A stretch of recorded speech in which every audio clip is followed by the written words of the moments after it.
This is your place for all things Detroit Red Wings and all things Chicago Blackhawks. With your hosts, Jordan Linscott, David Barnhouse, Nick LePage, and Tim Stompanato. This is the Stick Blade Podcast.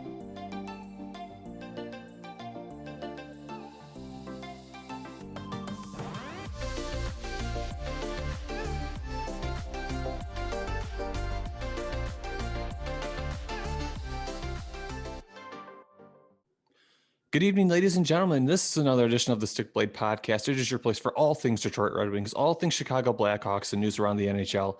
On tonight's show, the NHL has officially came back. Last week was the first week of the season, or we're moving on to the second week now. We've had a little bit of a sample size now to look at, about 6 games-ish going into the season for each team. So we're going to do a little bit of a different show, pretty much the same schedule that we always run with, where we do a recap, a flash forward, stuff like that. We're just kind of going to reflect on what we've seen of the team so far and what we think we might be looking at possibly moving forward long-term for these clubs. For your host tonight, Jordan Linscott, and my co-hosts, Tim Stompanato, Nick LePage, and David Barnhouse. Guys, welcome to the Stick Blade Podcast. How you guys doing? Doing great. Feeling great. Kansas City's going to the Super Bowl, boys. It's going to be a Mahomes-Brady showdown. Gotta be hyped. Yeah, you gotta. It wasn't the Packers. You gotta. Yeah. Oh, aren't we all? I mean, you gotta cherish this. I mean, the young goat versus the goat of all of our times. I know. David said it the other day where he responded to my tweet the other day. He's like, "You make me feel old," because I tweeted that Tom Brady has been in the Super Bowl for like a third of my life, and it's just ridiculous. Like, it's just an unreal run, and holy cow, we get to see two of the best of the future best of all time versus the greatest of all time right now. Yeah, your tweet made me do research, and yes, I can confirm I am the oldest man on this podcast. I am the Captain America frozen in ice of this podcast. I mean, before we even get I'll quickly cover. I'm excited to be a Bears fan right now. Like, I know it's hard to say that, but there was some news leaking out today that we were going to be deep into the quarterback run, and Stafford's he's not staying to the north. Stafford's leaving the Lions. Stafford to the Bears confirmed. You heard it here first. We're breaking the news. Rodgers was all heartbroken last night. Rodgers made it sound like he might not be back in Green Bay. Like, this is interesting. Aaron Rodgers to the Chicago Bears confirmed. You heard it here, folks. Rodgers' contract's super big, though. Yeah. Breaking news: the Bears will get a different quarterback this offseason. I thought we were going to get a new coach, and that didn't happen. Jordan, just edit this like in the future down the line and just put like enter the quarterback's name where I say breaking news, the Bears will, and then just like put the name in. Yeah, and then it'll sound like I'll just list the quarterbacks. Like, I'll send you a voice memo like Deshaun Watson, Aaron Rodgers. It has to be no. It has to be like a robotic voice. Like, the Bears will get Ryan Fitzpatrick. Meet Deshaun Watson. Like, holy shit, he called it. We could have had Watson. I say, let Trubisky go over to Houston, the Texans or whatever. Watson comes here. Everybody wins. See, in my mind, this is it's a terrible scenario for the Lions, but it's a fantastic storyline. Oh, yeah. Matt Stafford goes to Chicago, wins a cup with Chicago, and is now the new Chris Chelios of the NFL. He's going New Orleans. He's going New Orleans, and he's going to just run rampant down there. I mean, like, I kind of feel like Detroit owes Chicago. You had Rivers is retiring. Colts are in heavy form from what I've been reading too. That makes sense. I would be too if I was the Colts. Has Breeze actually confirmed he's retiring, or has everyone just decided he can't throw a deep ball anymore? His arm can't do it anymore. It's basically all but confirmed. I mean, Roethlisberger might be. I mean, it's gonna be crazy this offseason. I'm amazed that Roethlisberger's frankly still in the league. I feel like he's been retiring for 5 years. I don't think the Lions will draft a quarterback this year. We're picking 7th, and I don't think a team ahead of us will give us one of their picks. And frankly, after Trevor Lawrence, I don't really trust any of the draft prospects, and I don't really trust Trevor Lawrence either. You'll be able to sign Trubisky. Future Hall of Famer. Future Hall of Famer. I think, honestly, I think we draft positional needs and we sign Ryan Fitzpatrick just to be that veteran presence to help guide us to a low record to get another high draft pick. and possibly get a quarterback next year. People love Fitzpatrick in the locker room. Fitzmagic, baby. He's one of those veterans that the locker room just absolutely loves. He brings those intangibles I love so much. And our new coach brings those intangibles of biting off people's kneecaps. You know, he said, we're going to bite off your kneecap. And I'm like, all right, I'm in. I was like, excuse me? What? Oh, you gotta go watch his introductory press conference. He's like, this is Detroit. You're going to punch us in the face and we're going to smile right at you. You're going to knock us on the ground and we're going to get up and bite off a kneecap. And I'm like, okay, no. I'm in. Let's bite off some kneecaps. Bring Sue back. Bring Ndamukong Suh back. Let's do this. I say that in high school. I have to go to the school therapist. Like, why does he get to? We can go ahead and transfer to hockey because this is a hockey podcast. Sorry, guys. In case you guys didn't know, we do like more than one sport here. Clearly, we do. Badminton, by the way. The badminton podcast. That'll be like a side project. We'll have a badminton podcast. There is one though. We could venture off into other, like, we could do an NFL podcast. It's like if we did a Bears Lions, it'd just be like, let's do a cricket podcast and try to figure out how the sport of cricket works. If we did a Bears Lions podcast, it'd be like feel bad for us podcast. I don't know. I mean, I'm just spitballing here, but Jordan, sorry. That's what this podcast is too. So we're officially back into hockey, and we're about 2 weeks into the schedule now. Each team has officially 6 games underneath their belt that we're looking at for sample sizes here. And while, yes, teams are still figuring out systems, the COVID protocols are still messing with rosters and affecting, what these team compositions look like. For the most part, you've seen what you're going to see from a lot of players. As it stands right now, the Wings and the Hawks are both still not in playoff spots. Now, again, just looking at the talent that they've played against, none of us really are expecting them to have a playoff record at this point. I mean, what was it? You guys have played, us, but we're going to talk about that later. Tampa Bay, the first 2 games, Florida Panthers, the second 2, and then you guys. Mm-hmm. And so before we really start diving into the actual schedules and stuff like that, just what are your guys' overall takes from the teams based on what we've seen so far? Because I think both teams have had good, both have had bad, and some surprises good and some surprises bad. I hate it here. I'm gonna give Tim a tap on the back because he said it last week. He said it's gonna take probably 2 weeks before you realize what we have in this roster, and obviously the first week it was overreaction week. I think we get a little more of a sense. We played the Wings twice, which is more of our competitive level as Hawks fans. So I think we're starting to see these guys, get chemistry now, and just we're gonna see cleaner hockey games now. Like, it's not gonna be this slop mess. Definitely. Yeah. I was gonna say, I feel like the second week was a little cleaner. We weren't falling apart as much around the net, which Murphy even said, Connor Murphy said after one of the Florida games, he said, I don't think it's a system issue. I don't think it's more of we're not in the right spot, and it's miscommunications. It's lack of, I should be here and you should be there. It's just not doing what we're supposed to be doing. And we saw that a little better in the second week of people in the right spots and, being able to steal a point against Florida, getting that to overtime. I think that's more where we're at. We're going to be able to take a couple more games to overtime against middle teams. Yeah, like we were saying all last week. I think we said it more times than I have fingers in my hands. This is basically the preseason. These first couple of weeks, we had a very short training camp. You had a couple young players that were overseas playing in the World Juniors or playing in the Swedish League, things like that.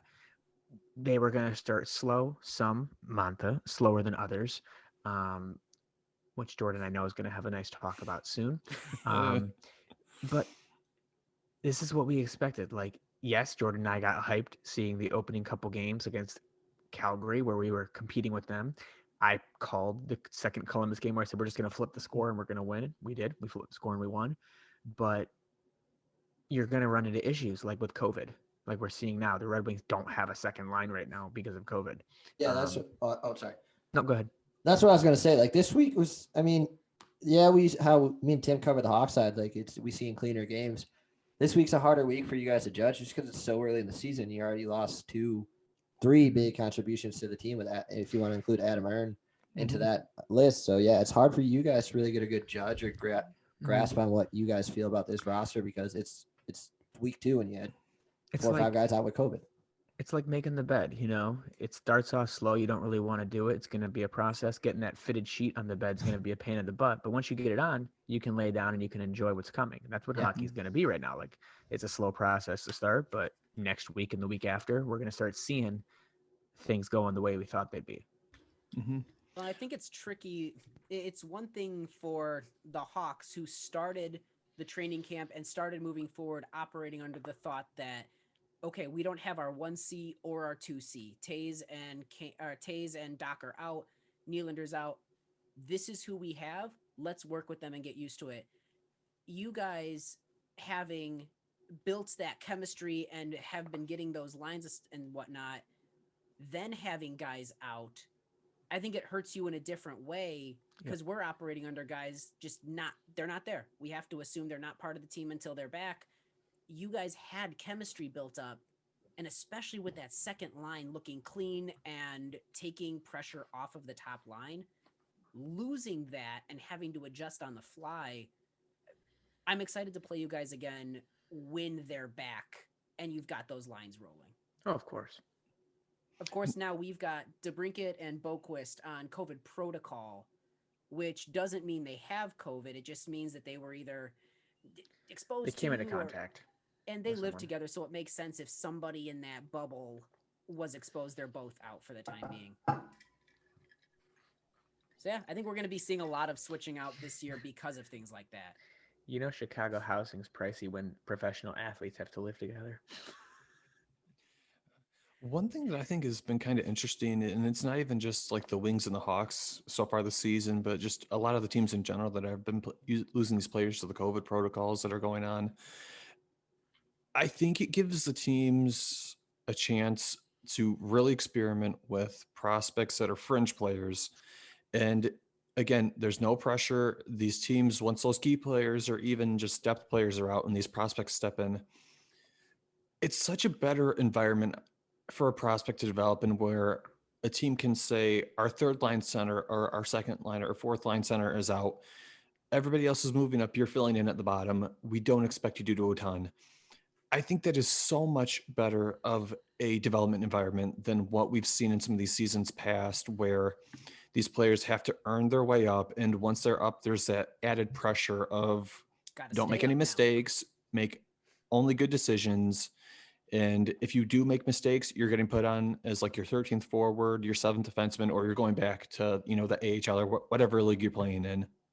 No, I agree with you, Jordan. I think the taxi squad I think we're going to see, even after COVID, where maybe we're going to see expanded rosters a little bit for the NHL. Because, this is great for these young guys developing, or if you want to give a young guy off. Exactly. And don't want to just keep sending him back and forth from down I-94 to Rockford or I-88, whatever it is. Yeah, that's just a waste of time because we've seen that merry-go-round with multiple players in the past, and it just makes more sense to give them night off rather than sending them down to play your 8th defenseman on the roster. Have carry a few extra guys that way you could get them in more, and they can still practice and get chemistry with these NHL guys. Exactly. One guy that I'm thinking about specifically for the Red Wings is Rasmussen. Yeah, the opportunities he's been getting because of COVID. I mean, it's exciting. We've talked about him a lot as a bottom 6 or a best shot middle 6 guy that just needs to put it all together. Now he's still young. Getting he's 21. I keep imagining he's older, but he's now in this position. And Jordan, I think you've mentioned it a couple times in our text thread. He's invisible in the right way, or you're not noticing him in the right ways, that he's not making mistakes. He's just hanging and blending in, which is not bad. Those were Quenneville's favorite players. Yeah, actually. Oh, sorry. Go ahead, David. He's got a little grit in him too. He's that. aggressive. I saw him just back checking people, and I'm like, okay. I mean, back when Quenneville was on the team, a reporter would ask about a rookie, and he would just say, if Quenneville gave you, he was okay. That's the best compliment you could get from Quenneville as a rookie. He was okay. Yeah, he was okay. Didn't really notice him out there that much, that was a huge compliment. Like He he's noticed me. like yeah, he wasn't. I barely noticed him out there, which is like a good thing. Like he's just fitting in with everybody else. So Perfect. I really do like this taxi squad for that reason. I mean, like I just said, previous seasons when a guy gets called up, there is ridiculous pressure to make plays happen, to just play like perfect shutdown game or whatever. Because of this taxi squad and these players, yes, they have to worry about, getting benched minutes or like getting, decreased minutes based on performance. Because of the fact that, COVID takes guys off the bench for an expanded period of time, you don't have to worry about making the mistakes as much. And if you do make them, it gives you a better environment to learn than just a slap on the wrist and then down back to down to the minors that you're going. It makes a more conducive learning environment for prospects. exactly. I think you nailed it on the head there, Jordan. Yep.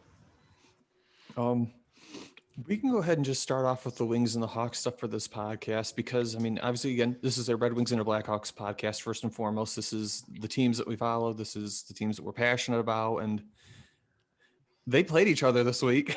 Oh yeah. Well, some of the players played each other this week. Oh yeah. I know where this is going. So excited. So the first bit I want to go over is the Wings schedule because the Hawks and Wings shared two of the games this week that we're going to talk about. Yeah. The first game that the Wings had that was not based on the Hawks schedule was the game that they played Tuesday versus the Columbus Blue Jackets. They won 3-2 over Columbus. This was a fantastic game, in my opinion. Offensive pressure was there. Defense did a good job of controlling the neutral zone. Yes, I think there was still some sloppy play in their own defensive zone, but goaltending stepped up. And I liked everything that I saw out of Detroit in this game. Oh, of course, they looked great. Bobby Ryan made Red Wings history, so that was really cool to see. Dylan Larkin getting 2 apples, getting 2 assists there, helping out. But little Bert scoring the overtime winner and getting a good little stick butt tap from his captain. So, I mean, we talked about it last week when we were making our score predictions, and I done goofed with the second 2 games, but I did say we were going to just swap scores with Columbus for the second game, and I was right. So they looked great. The offense had that pressure, like you said. Love what I saw from them. Yeah, I mean Bobby Ryan's been a gem. He's already like one of those random Stevie Y signs. Like, okay, maybe, and then he's just out here potting goals, going for on track for 50 this season. And that's another reason why I don't think we deal him at the deadline, because when he was asked by those reporters, like, what made you come here to Detroit? Steve Yzerman. Steve Yzerman, I think, wants him here and wants him to be a guy that helps mold our younger guys, including Larkin, who's our captain. Larkin still has plenty to learn, plenty to be molded with, and I think you've seen it from the minute that Bobby Ryan stepped onto that second line with Fabry and Zadina. You can see what his presence and his experience bring to the table for a very young Red Wings team. There's a stability there that is you can't teach. You just that comes with learning. Yep. I mean, even just like positionally speaking, I mean, when you watch like a lot of like the shifts that Bobby Ryan's on the ice, even when he doesn't necessarily get a goal and an assist, he's dangerous at all times. He's always a player that you're looking for. Like, is he getting ready to go to the slot? Is he getting ready to set up like a grease goal? Vintage Bobby Ryan. I mean, that's something that is so important for young players to learn, especially guys like Zadina or guys like, I mean, he's not on the team right now, but Lucas Raymond in the future. Detroit's going to be looking to be long-term pieces. Bobby Ryan could be the guy who helps teach them those things. Ryan's play away from the puck, for someone that like their thing is scoring goals and having a little bit of grit, his play away from the puck has really impressed me this year, because a lot of his goals are because of everything he was doing leading up to when he eventually got the puck. Yeah, he's working for it. Like, he's not letting it. He's not waiting for it to come to him. He's going to get it. He's attacking. The other game that we can talk about for the Hawks side of this podcast is your guys' loss against the Florida Panthers, 5-4 in overtime. Yeah. So My opinion of this game, I thought it was an interesting back and forth. I think it was a lot of like, I don't want to say greasy goals because it wasn't a ton of greasy goals, but I think a lot of these goals happened out of nowhere, if that makes sense. Yeah, it wasn't a lot of. It wasn't a passing clinic. It wasn't a lot of good setups and whatnot. It was guys being able to clean up the change, Mhm. and I loved that. One of the things that I liked about this, I mean, you knew that there was going to be some high scoring goals. It was Lankinen's first game in, uh, and it was still adjusting with the defense. That's the game that I think Connor Murphy talked about. They got to do better with just awareness and Yeah. doing their job. And you could see it starting to get there. And the fact that they got it to overtime was phenomenal.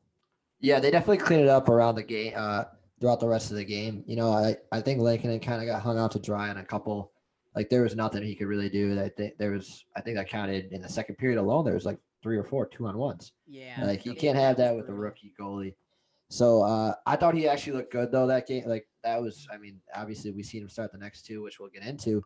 But I thought Lankinen, like for as much as he got left out to dry, I thought Lankinen looked sharp, and that's why you seen him get the next 2 starts.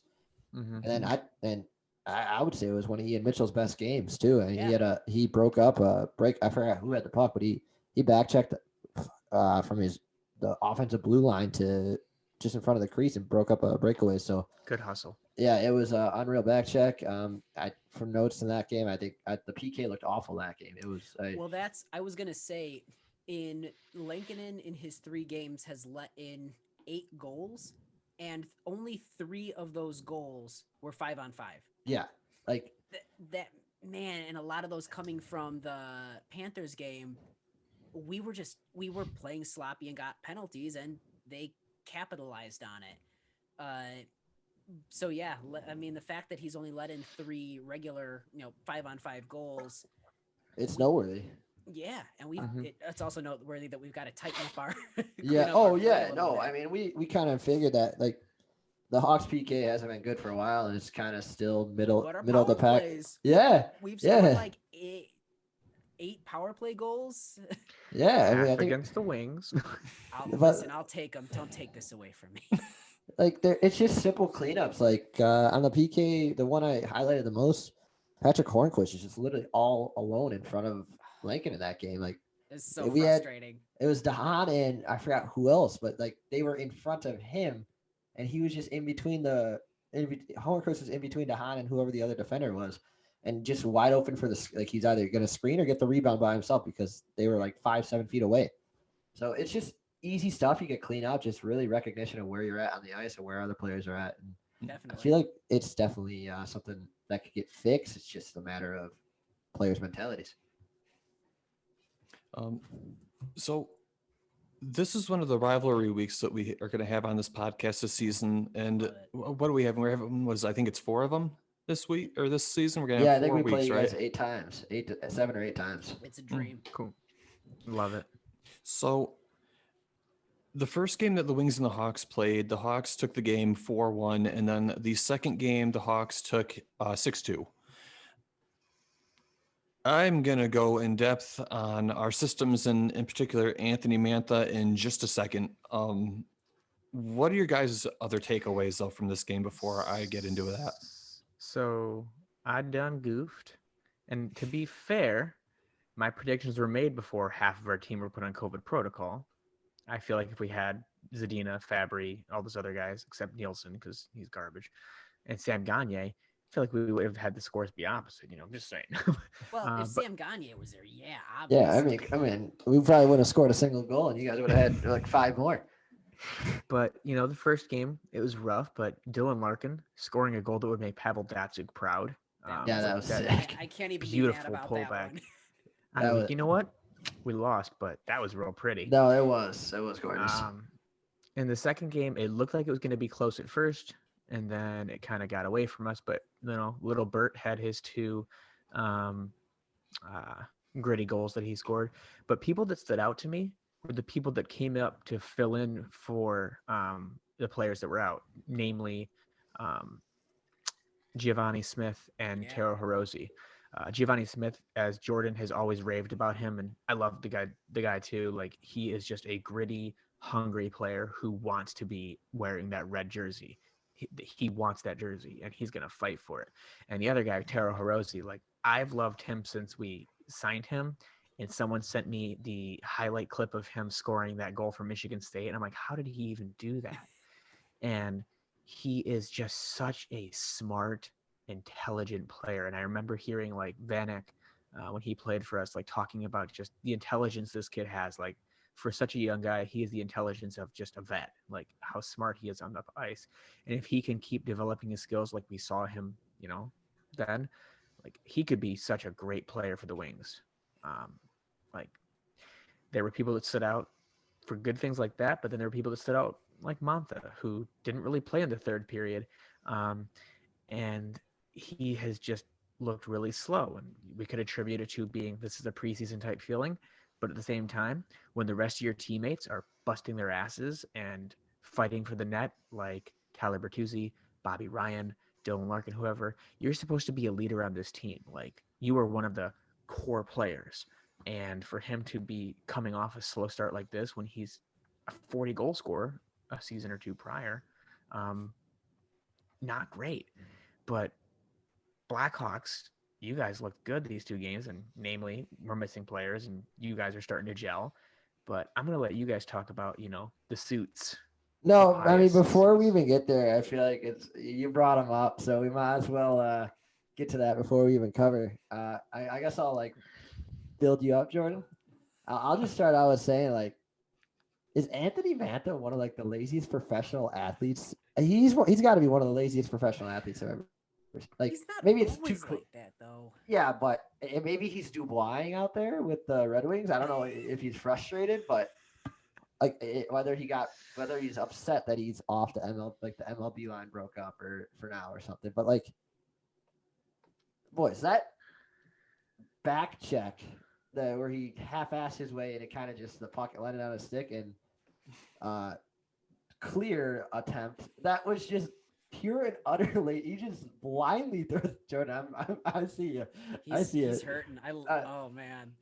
I'll just cover him quickly. Like, that was a lazy ass attempt of a clear, if you want to call it, just throwing it to an empty area, and then getting bodied by Matthias Janmark in front of the net. Like, that was bad. Like, at least show some effort on defense. Yeah.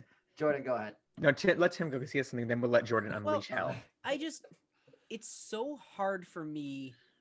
You brought up that thing about, okay, it's like he's still getting into the groove and maybe he's building up to speed and it's hard to get amped up or whatever. It's so hard for me to justify anyone, but especially a team's core player, taking even one night off when you've got guys like Bobby Ryan that are hustling nonstop. They are, they're working for every minute that they're on the ice. You've got Larkin, who's got the C and he's bringing this team on his shoulders, and Bertuzzi scoring those goals. Even guys like Giovanni Smith, Rasmussen, that everybody's doing their best and everybody's fighting so hard to make something of this team. Mm-hmm. It is so frustrating to me to watch a core leadership member of a team take a night so blatantly off. Mm-hmm. And I don't like to lay into players. I don't like to get into that. The level of effort as it appeared from watching the game was very frustrating. Yeah. Jordan, hit him with the fire. Oh God, I'm ready. Unleash hell. I'm going to start by saying this. When Anthony Mantha is skating hard, when he's trying to win puck battles, when he's trying to put pucks on net, he is pure cash. He is money in your pocket. Sure. You can't get anything better. He's a 30, 35 goal scorer consistently if he's like that all season.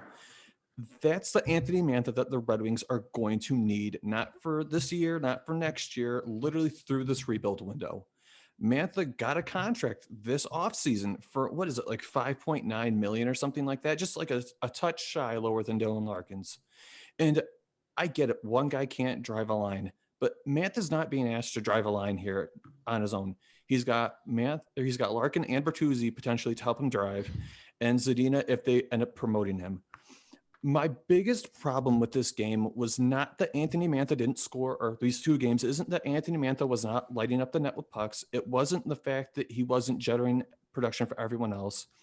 It was literally an effort thing. I watched that goal that he gave up literally 4 times. He had the puck on his stick.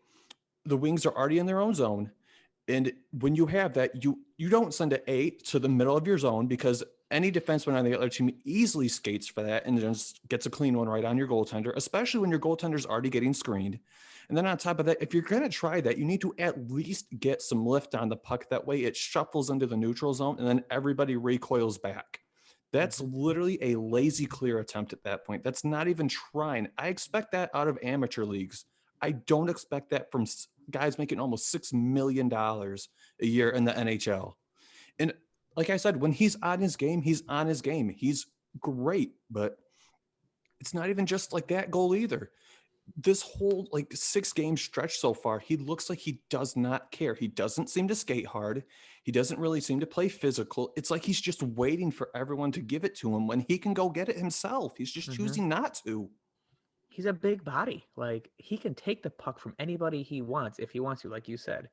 And it's embarrassing to watch. Like, we're the Detroit freaking Red Wings. We are, an 11-time cup winning team. We've had big bodies like Johan Franzen, Thomas Holmstrom, Brendan Shanahan that will just take the puck. And he is supposed to fit that mold. Like you said, he is a perennial 30, 35 goal scorer. And the laziness and the fact that we have to hear about him sitting down with Blashill and watching film and him saying yeah, blah, blah, blah. It shouldn't come to that.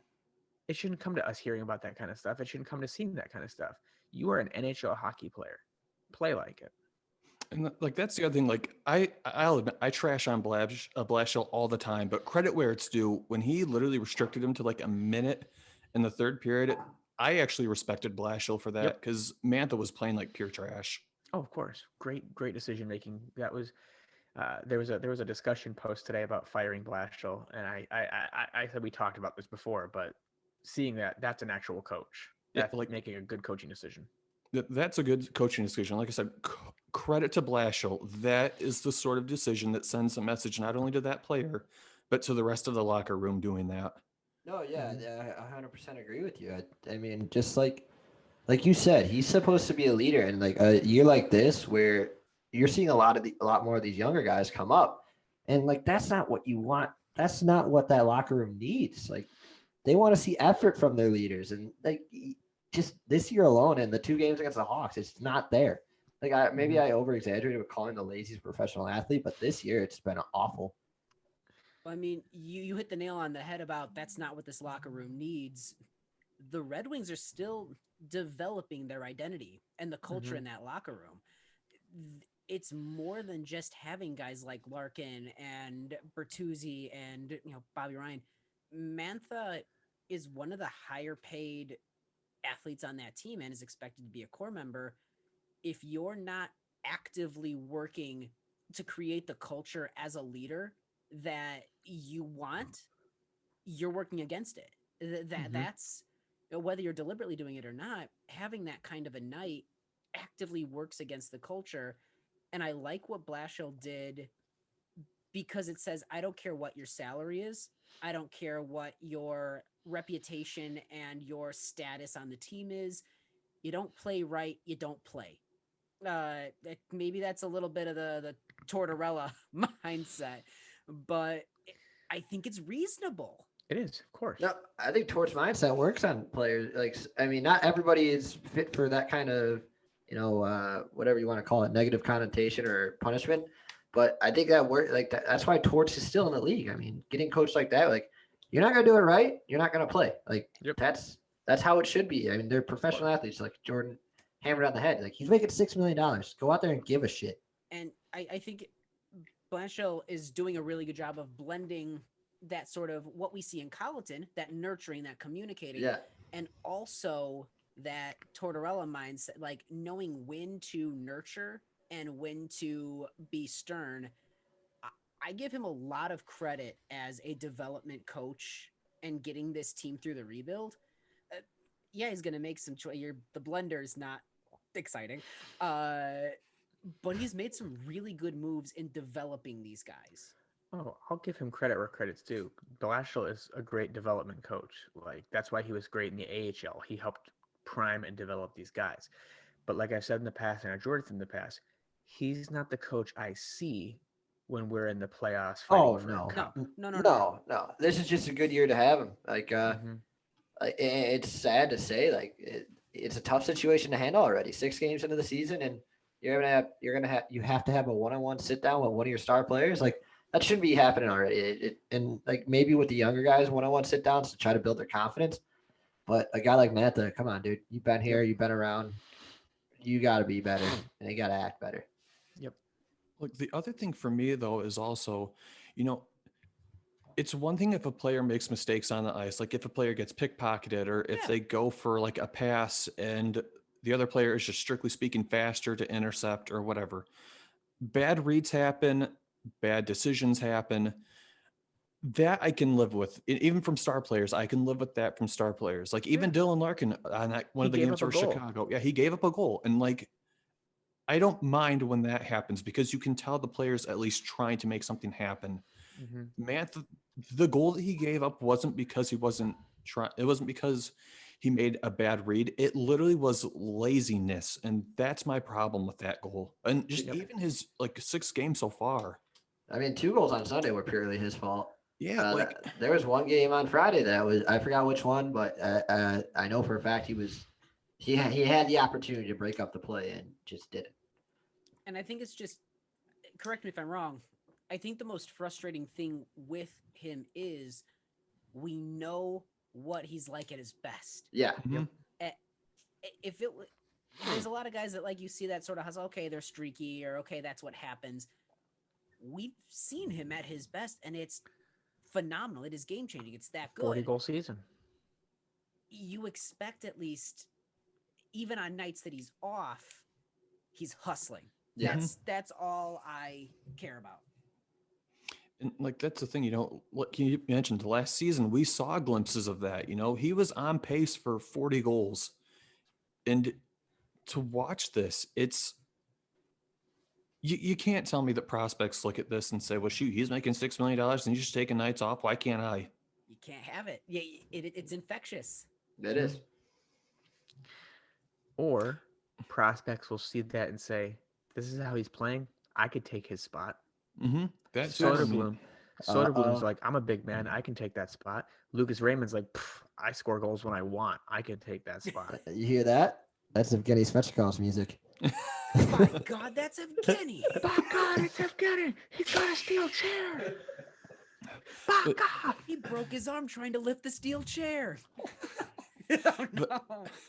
I do have to give credit to the Hawks though these 2 games because your guys' systems actually looked pretty good. And yes, we have a roster that has injuries, but even like those apart, you guys have injuries too, and you guys are playing at least somewhat with like the same level talent that we are, at least for like your core piece or your like your depth pieces, I should say. I thought the Hawks looked pretty decent. Go ahead, Nick. Oh yeah, I mean, me and Tim preached last week that you got to take these minor wins throughout the season. We're definitely gonna taking 2 against Detroit. Just quick notes from game 1. I thought Kevin Laine was phenomenal. 31 saves first start of the game, and that's kind of Detroit developed some good scoring opportunities that game. I don't think that they should be discredited much from that. I thought if we want to just go game by game, I just thought Kevin Laine was by far away the best player for the Blackhawks that night and deservedly the number 1 star. He reminded me a lot, and this is high praise, and it's a little overreacting, but strictly based on the game and the way he plays, he reminds me a little bit of a young Crawford. Yeah.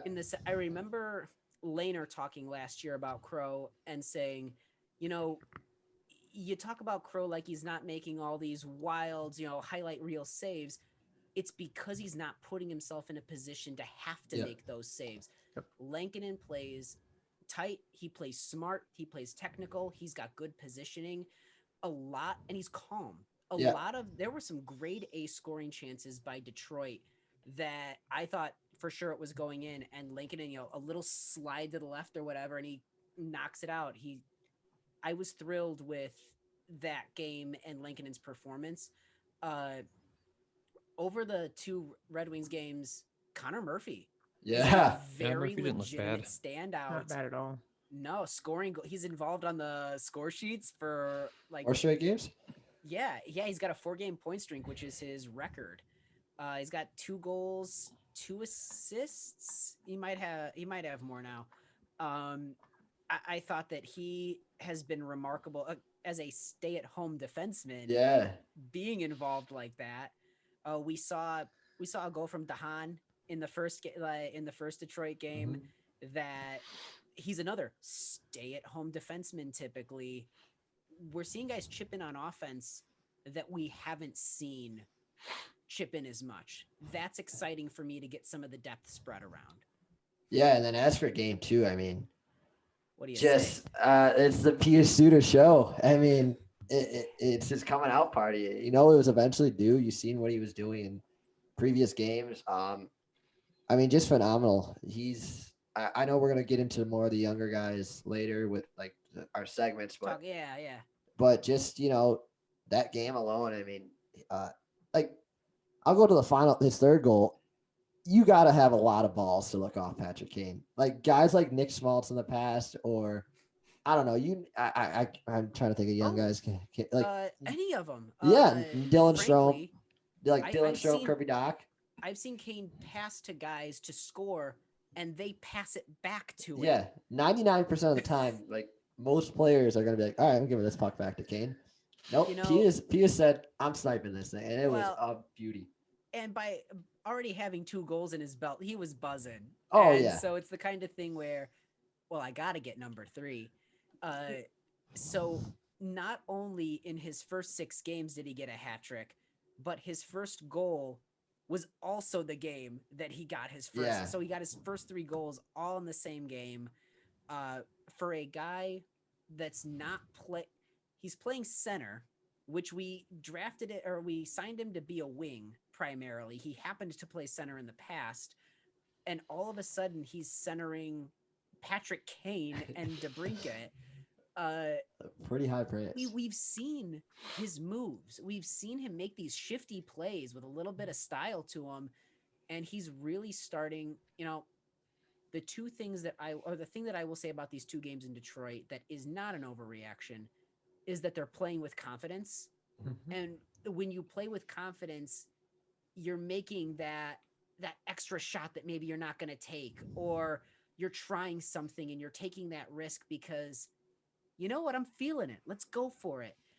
And you're playing in a way that there's an awareness that raises your game. And that, I think, stealing the point from Florida and then going into the Detroit games, man, I know that it's too early. I know it's an overreaction. And I know that the Hawks are still considered a bottom 5, bottom 10 team. But if we can fluctuate a little bit of this all season, and we can see these guys developing. Kurashev, I thought, has been, and again, we're going to talk about rookies in a little bit, but it's a disservice if we don't bring up some of these guys when we're talking about the game. Yeah. That second line of Kubalik, Strome, and Kurashev, you've got 2 fantastic playmakers and a certified sniper, and they're able to move and control the ice in a way. Strome still has the ability to slow down the game and find people. And Kurashev can make space, make plays, and Kubalik's in that right. We have right now, even missing our top 2 centers and one of our scoring wingers, we've got a first and second line. Yeah, that's a big deal.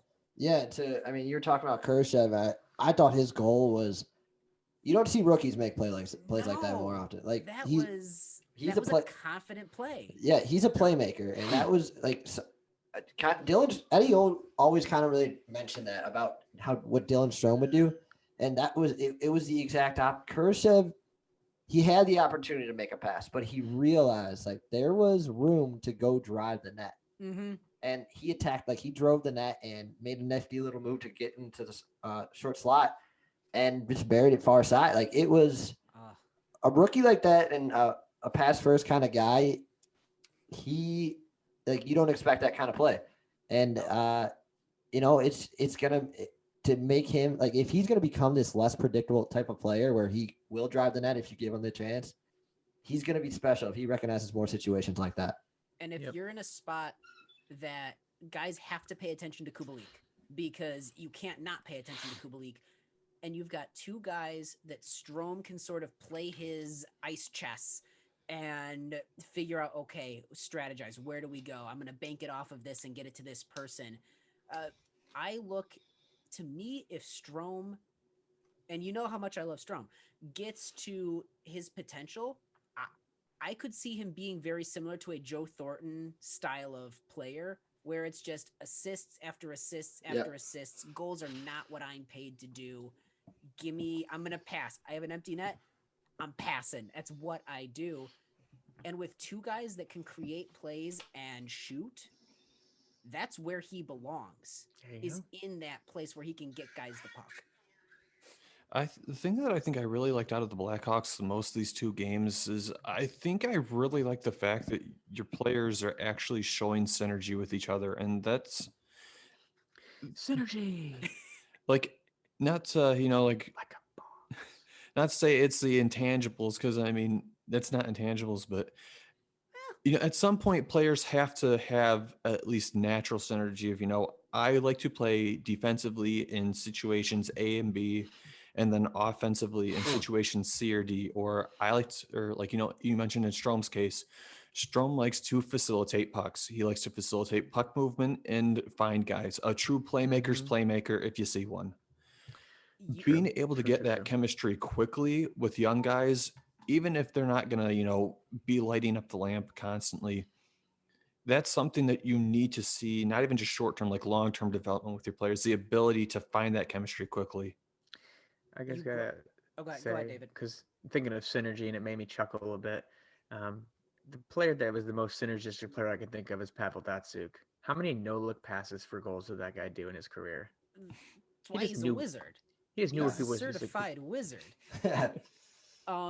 You brought up that synergy, not to keep using the same corporate buzzword, but they switched the defense up a little bit and put Murphy and Zadorov together. And I know how Zadorov was supposed to be this mentor, almost this big, strong stay-at-home defenseman for one of our, young offensive defensemen. But they've gone with this pairing a little bit now of Big Z and Murphy, and it's a strong shutdown pairing. When they're in the right positions, and Zadorov now is he's got to figure out, okay, where am I supposed to be right now? There's two defensive guys. But now they've got a pairing that Carleton can put out and say, shut it down, get it out of our area, get rid of it. And that's a cool thing that they're able to play that shutdown role and not have to cover for another guy.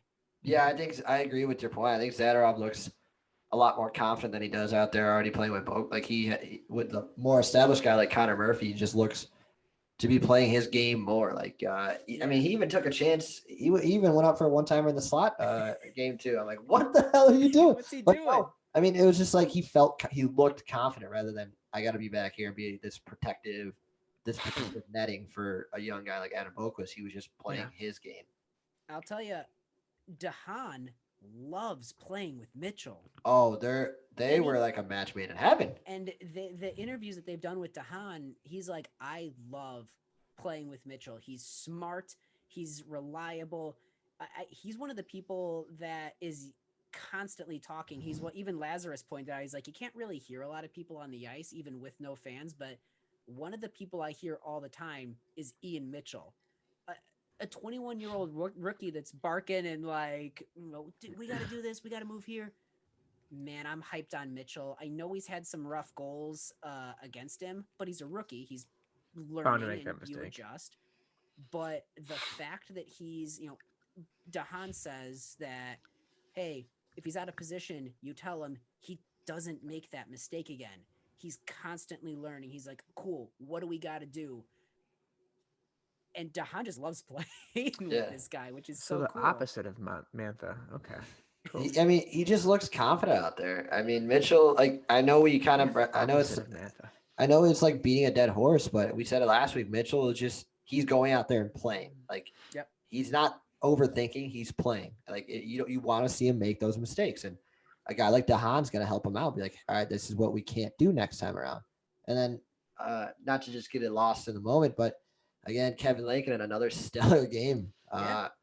I thought he made a hell of a toe save on Larkin. Larkin had almost, I think he made a little backhand deke to the forehand, and then just it a was sprawling toe save. He tried to push it in. Yeah, I mean, aside from Mantha, the Red Wings didn't just give up. They were taking some quality shots. They were really pushing play a lot of the time. But Lankinen has earned another start. I mean, you guys blew us out, but we made you earn it. Except for Mantha, he let you have it. The second period was all you guys. Yeah, that game. That was all you guys. Strongly there. And even the first, I mean, besides P.S. Suter getting on the board early, I mean, you guys, I mean, it was still a tough battle at first. It was what, 2-0 after one, right? Yeah. Yeah, but it wasn't like, oh, we're blowing these guys out today. And then the second period, you guys came out buzzing. It's like, holy shit, this is gonna be a tough game. I mean, the first game though, I mean, like, I honestly think Kevin Lankinen won you guys that game. What do you have 100%. What do you have, like 35 saves or something? 31. No, he only had 30 30 out of saves. 31 shots. Like, but 30 saves and 31 shots. Yeah. what's that? Like a 95 or 96 save percentage or something like that? I'm not a math magician, but it's good. It's a good Yeah. percentage. I teach history, so I don't know. Yeah. But I mean, like, literally, I think Lankinen won you that first game.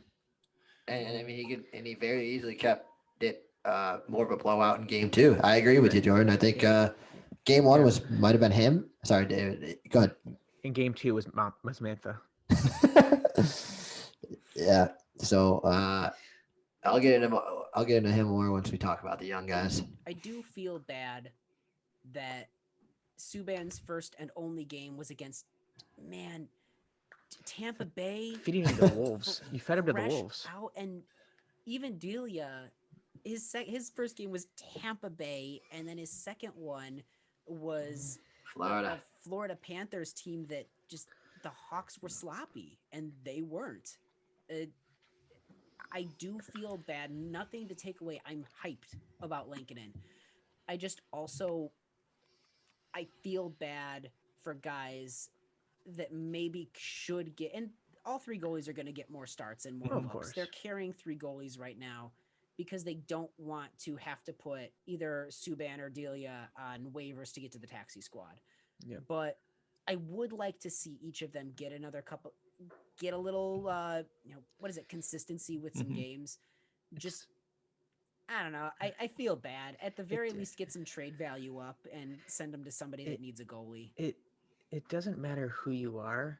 Starting opening night against the defending Stanley Cup champions, as they're all pumped up seeing their banner get raised, you're gonna get frickin' rocked. And there's been no turnover from their team. Yeah, that's the other thing. It's not like a Stanley Cup team that lost half their roster in the offseason. It was the team that won the Stanley Cup. No. For a decimated Hawks team, forget it. Yeah, fed to the Wolves is a great way to put it. Yeah, I knew that was a good way to put it. All right. So looking at, the Chicago and Detroit series in particular, I mean, I guess we're going to call them a series because it's back-to-back games now. Yeah, so, it's a series. All right, we're going to call them series from now on. What were your guys' like, if you were going to say, looking at, like the younger guys who played, who was like your standout young guy? I mean, we've talked about Lankinen a little bit recently, but if we're going to talk about other players, at least from, the Blackhawks end of like the ice, who were your guys' like rookie standouts that were actually skating around? I mean, besides the obvious of Pia Suter, I mean, I feel like we touched on him quite a bit. Also with his hat trick. A guy I'm starting to love who, if this team comes good and you could put him on the fourth line for a competitive window, Brandon Hagel. I love the way he plays. Like, he is such a hard ass. The way he forechecks, he back checks, he battles for pucks. He even develops great scoring chances. Like, he still has an offensive side of ability, and he's got a little bit of Andrew Shaw in him that it might maybe even a little smarter than that too. Like just the way how physical he is and how much he just works his ass off and playing on the fourth line. It's a guy I love and a guy that's going to make, like, if he's going to be around on a competitive team, probably playing fourth line minutes, but he's going to be a deep part of hopefully the Blackhawks roster when they become good again. It bums me out that Hagel's in at the expense of Highmore. Yes. Because I really like Highmore's energy, his motor, that gritty two-way play that he's got. He's a perfect bottom six guy for me. But that's the guy that I was going to talk about was Brandon Hagel. He's got a little bit of speed, a little bit of playmaking. He makes those gritty plays. He's a really nice complementary piece. Mm-hmm. He was an overager, right? Yeah. He was an overager and he might have been undrafted. I don't remember, but we sort of signed him as sort of we'll get him and Reese Johnson and see what happens. A couple guys out of Red Deer. I'm very excited, and I can tell that it's going to be back and forth with getting Hagel in, getting Highmore in, getting Wallmark back in, because Soderberg was in at the expense of Wallmark. It's a good position to be in that we've got a couple of rookies that we can really focus on here. Because again, Suter, Kurashev, Hagel, and then Mitchell, and Lankinen. That's a good position to be in. Just to clarify on Hagel, he was a 6th-round pick for the Buffalo Sabres back in 2016. So one of those deeper finds, he could, like you said, Tim, could be a complementary piece on competitive roster. So I think I know for a fact I'm going to love Brandon Hagel and just his work ethic. And it sucks that it comes out of expensive Highmore, but if he ever decides to leave hockey, he should open a bagel shop called Hagel's Bagels. I love it. Yeah, I mean, love it. Even if he gets good at hockey and makes a couple $1 million, you franchise that. That is secured, invested money. I'll be his agent. Why not? I mean, I'm trying to think who else. I mean, Mitchell we covered. I know he's looked good. I mean, despite, taking some maybe one too many chances, we want to see that. You want to see him develop his offensive game and, be corrected by a guy like DeHaan or Colleton in the locker room or watching video. They don't give you something to teach. Exactly. And then, I'm very impressed with our young guys. I mean, Boquist looked more competent, more comfortable. You've seen him back on the power play, but Keith's getting those power play 1 minutes, which I think is deserved for now. Go ahead. No. You go. I was just gonna say, we've got a lot of rookies on this team, but one guy that I was actually kind of excited to see play, and I thought did a nice job of complementing and fitting in, was Soderberg. Yeah. A 34-year-old guy, finally over after getting his visa, having to quarantine.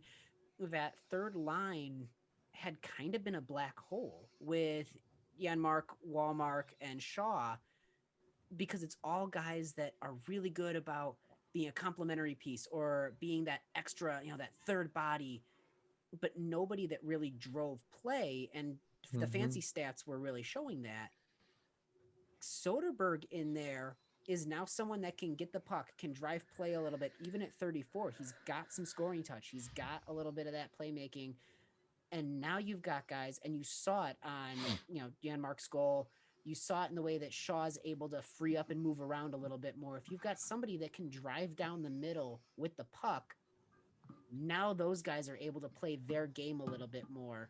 I love Wallmark, and I'm excited to see him back in. And again, we're going to see swap outs all throughout the year. Have to. But this 34-year-old, I'm sort of looking at in the same vein as I look at our rookies with like this idea of, okay, what can he do? What can he bring to the table? How can he make us better? And I thought that the third line was an improvement in that game. Yeah. Jordan, David, you heard about our young guys, but let's throw it over the wing side. What did you guys see? Okay. Jordan, go ahead. So I liked Michael Rasmussen. It's clear that the organization at least has plans for him, at least probably long term. He was, and it was mentioned earlier, the best kind of invisible. it's one of those things where you're watching a player out there. No, he's not on the score sheet a ton. No, he's not making these highlight reel plays, but you're not noticing deficiencies in his game. He's playing a competent game. He's basically soaking up minutes on the ice that is helping easing pressure on the other players that are on the team. I liked what I saw from it, and I like the fact that he actually had a couple somewhat decent chances. I mean, he was not, parking in the slot or net front and getting goals, but I thought that for his first real year of pro, because I don't count his draft year, that was contract negotiations that were completely outside of his or the Red Wings' control. This has not been, at least so far, a bad showing from him in his first not. real year in the NHL. Of course not. Yeah, he stood out to me as well, like you said. Like, he didn't stand out in a bad way, but he was there. He was gritty. He was fighting for things. I said it before earlier, but Taro Hirose, like, I love the kid. He's like a good old Beth Harmon from the Queen's Gambit, like a chess player. He's thinking ahead in the play. Like, when he's off the puck, he'll put himself into a position to help set things up. Like, he'll move around the ice, passing some good passes to people, moving ahead. Like, I really am upset that we can't see guys like Zadina playing right now, because I think Zadina would be a big talking point for us if he was playing against Chicago or whatever, whoever he's playing, because he knows what to do too. Like, him and Bobby Ryan together, like, and him and Fabry, like, he knows where they're gonna be when he's behind. Like, his 2 assists he had were behind the net. Like, he knew where they were gonna be, and he got it right to them. Especially when he pickpocketed that second game of the season against Carolina. But I want to keep seeing guys like Hirose and Rasmussen, and unfortunately, I think the only way we keep seeing them is if we keep having people getting on that COVID protocol, unfortunately, or something else happening, because guys like Fabry, guys like Zadina, they're going to keep their spots. And unfortunately, guys like Nielsen is going to keep his spot. Yeah, I mean, that's the thing that I kind of really want to see from this team moving forward. I'll be honest, I would be fine if I never saw Franz Nielsen in the winged wheel again.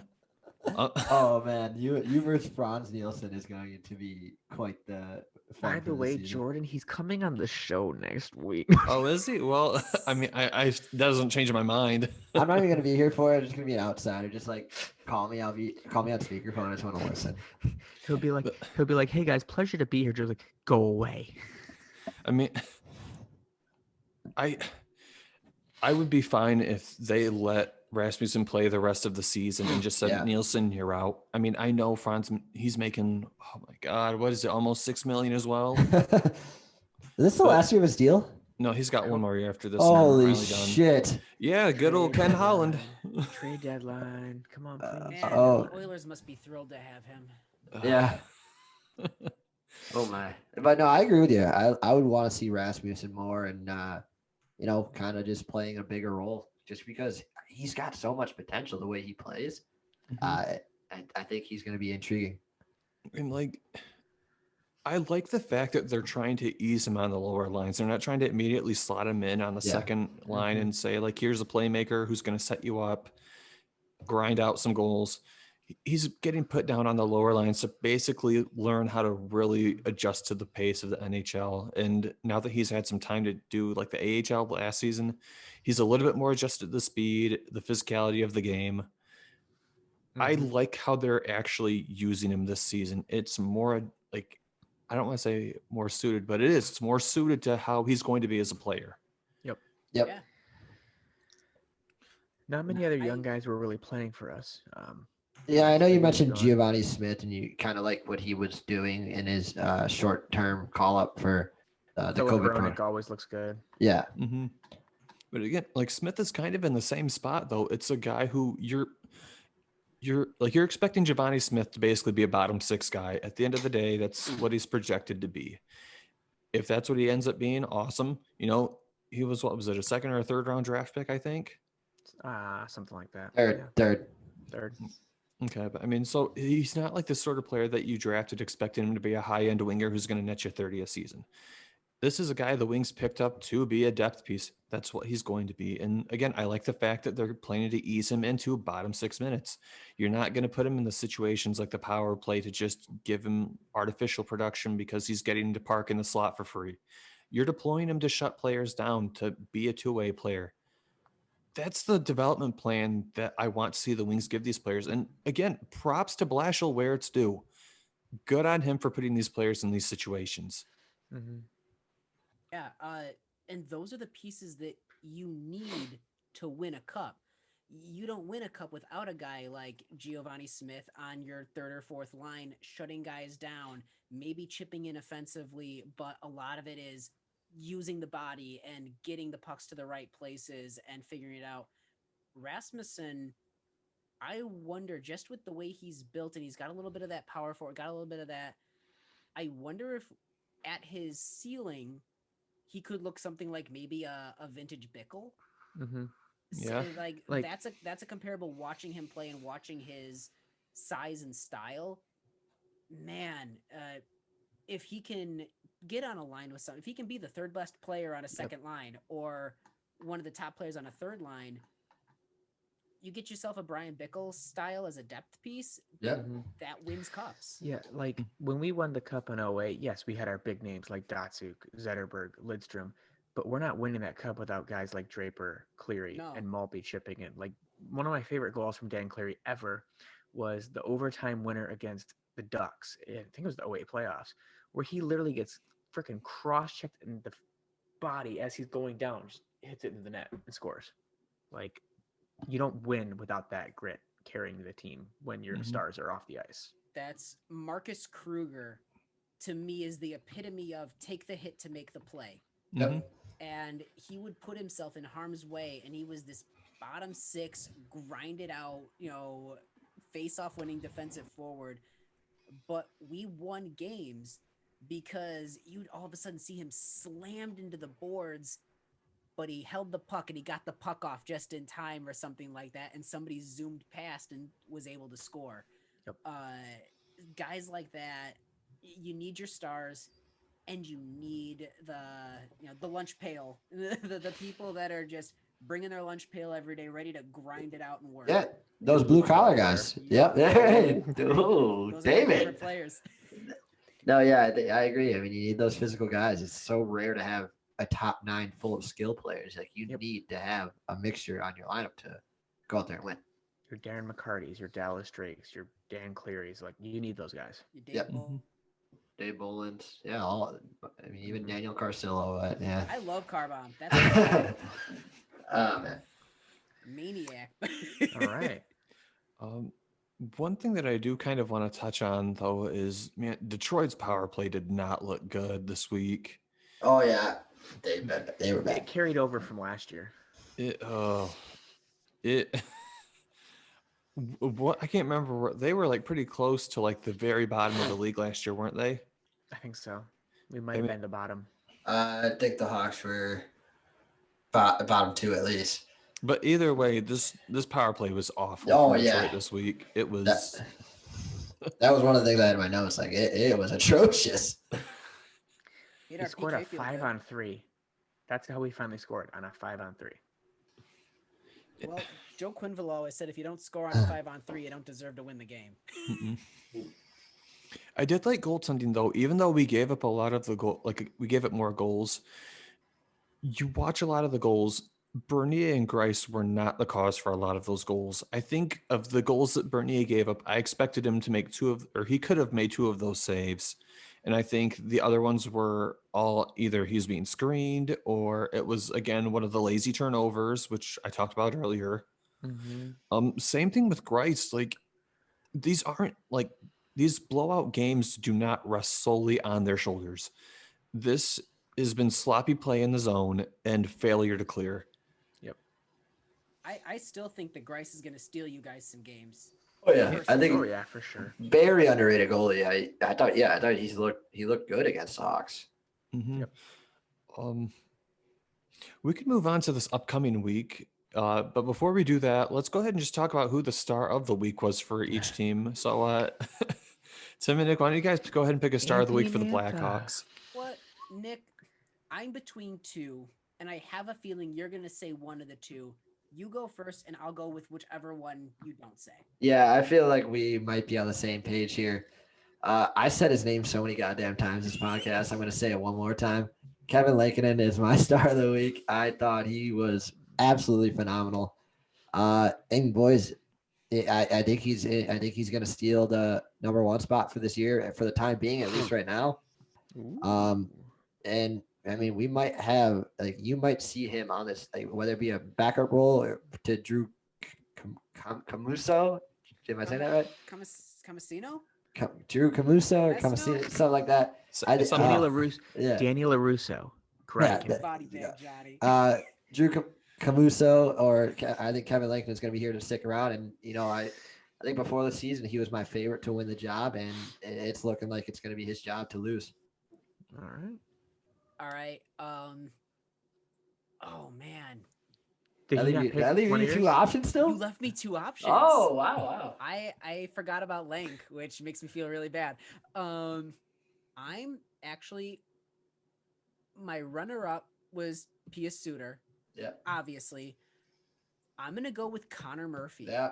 I have to go with Connor Murphy this week after being the one to straight up say, we need to be better.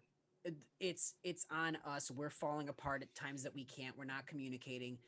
To then go on, he's been going on this point streak as a stay-at-home defenseman.